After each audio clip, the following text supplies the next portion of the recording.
भक्तजनों, आज हम आपको संगीत में श्री शनिदेव महाराज की पावन कथा का रसपान कराने जा रहे हैं। सूर्य पुत्र शनिदेव ने शिव तप करके शिव जी से इस सृष्टि का न्यायाधीश कहलाने का वरदान प्राप्त किया है।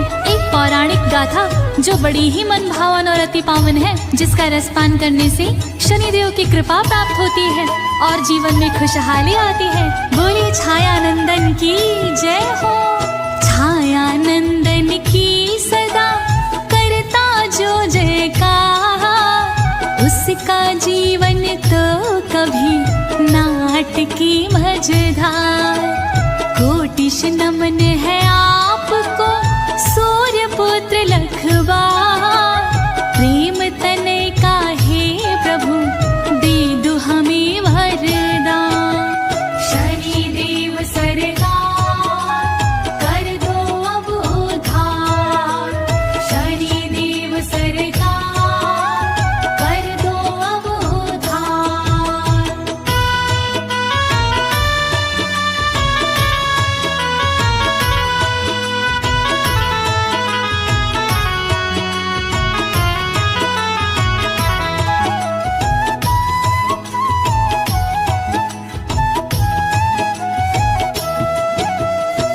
भक्तजनों, आज मैं आपको शनिदेव महाराज की एक पौराणिक चर्चित कथा सुनाने जा रही हूँ। एक बार 9 ग्रहों में आपस में बहस होने लगी। सभी स्वयं को श्रेष्ठ होने की बात करने लगे। इसी बहस को लेकर सभी ग्रह देवराज के पास आए और अपनी बात रखी तो बात को सुनकर देवराज चकरा गए और देवराज ने उज्जैन राज्य के राजा विक्रमादित्य की प्रशंसा की और न्याय प्रिय बताकर 9 ग्रहों को उज्जैन भेजा।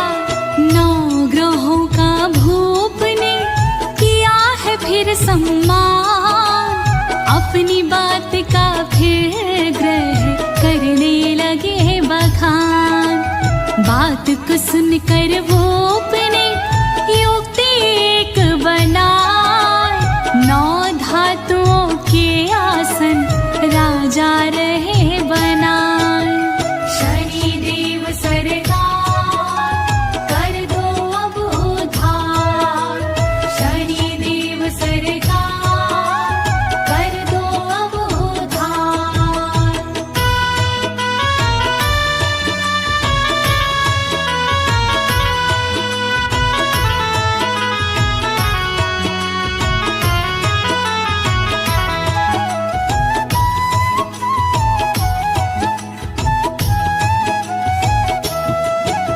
भक्तजनों, राजा ने 9 प्रकार की धातुओं के 9 आसन बनवाए और कहा कि जो भी बाद वाले सिंहासन पर बैठेगा वही सबसे छोटा कहलाएगा।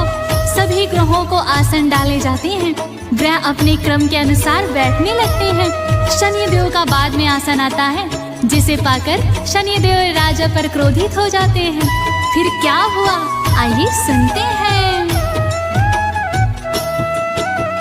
फिर तो छाया के ललन हो गए हैं नाराज, किया जो अपमान है राजा तुमने आज। इसका बदला मैं कभी लूंगा ये है ठान, मेरी कुदृष्टि अभी से हो रहे अनजान। शनिदेव सरकार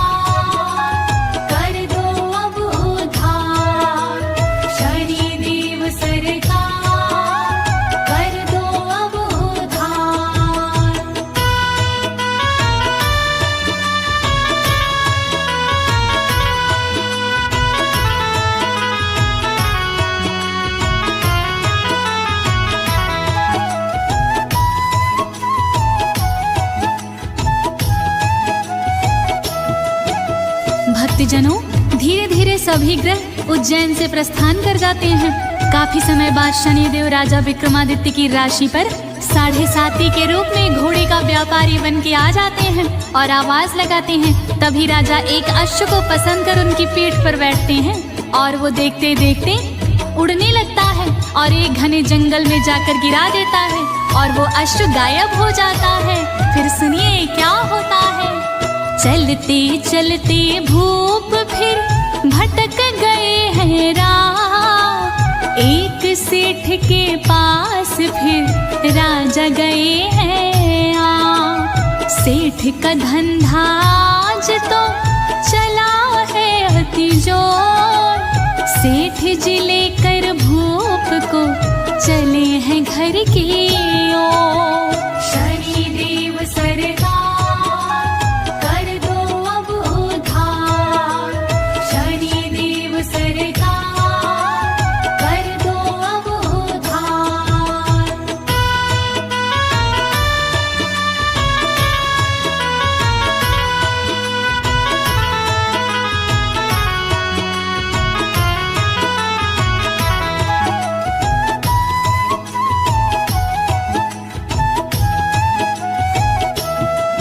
भक्तजनों, सेठ जी राजा को किस्मत वाला समझकर अपने महल में ले आए और एक कमरे में बिठाकर खाना लाने लगते हैं। तभी एक अद्भुत घटना घटती है। राजा विक्रमादित्य जिस कमरे में बैठे थे उसी कमरे में एक खूंटी होती है जिस पर एक हार लटका हुआ था, जिसे धीरे धीरे वो खूंटी निगल गई। ये देख राजा दंग रह गया, जिस कारण सेठ राजा को चोर समझ बैठा। फिर क्या हुआ, आइए देखते हैं।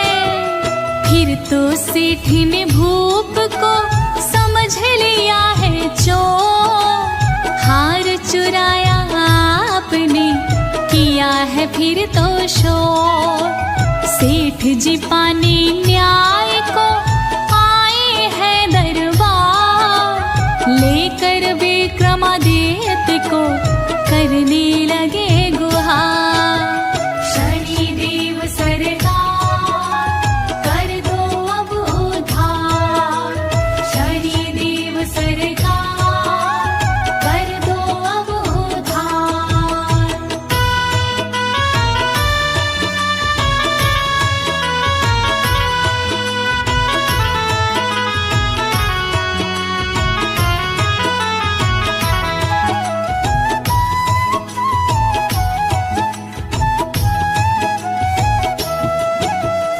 भक्तजनों, आज शनिदेव के प्रकोप के कारण राजा विक्रमादित्य दर दर भटककर चोर बनकर दंड पाने को तैयार खड़े हैं। तभी राजा के आदेशानुसार राजा विक्रमादित्य के हाथ पैर काट दिए जाते हैं और नगर से बाहर एक चौराहे पर छोड़ दिया जाता है। तभी वहाँ पर एक तीली ले जाकर उन्हें दबा कर सही कराता है और कोल्हू चलाने के काम पर रख लेता है। फिर क्या होता है, आइए सुनते हैं। राजा विक्रमादित्य तो हो रहे चला, शनिदेव भगवान ने नौकर दिया बना। एक समय बरसात का मौसम आया है, मधुर मधुर आवाज में गीत जो गाया है। शनिदेव सरकार कर दो अब उधार शनिदेव सरकार कर दो अब उधार।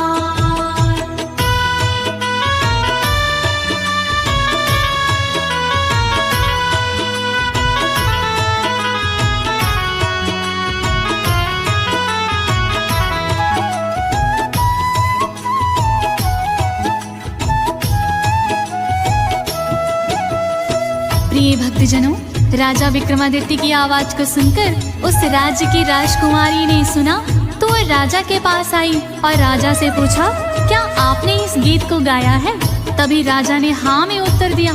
फिर क्या था, राजकुमारी राजा पर मोहित हो जाती हैं, प्रेम विवाह करने की अपने मन में ठान लेती हैं। फिर आइए आगे क्या होता है, सुनते हैं इस पावन कथा के माध्यम से। राजकुमारी तो तभी महल में आई है, मात पिता को फिर सभी बात बताई है। मात पिता ने पुत्री को अति समझाई है, ना मानी फिर है सुता शादी रचाई है। शनिदेव सरकार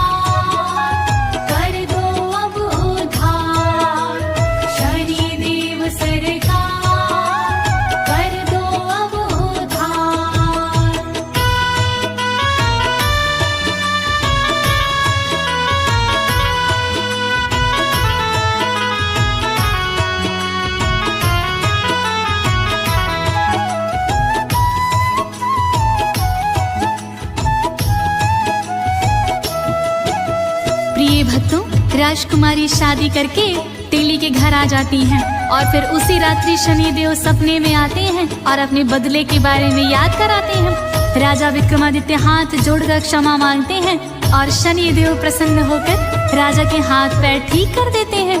राजा शनिदेव का गुणगान करते हैं। सुबह को जब रानी राजा को बिल्कुल ठीक देखती है तो कारण जान शनिदेव महाराज की जय जयकार करने लगती है। बोलिए शनिदेव महाराज की जय हो। सेठ जी सुन कर ये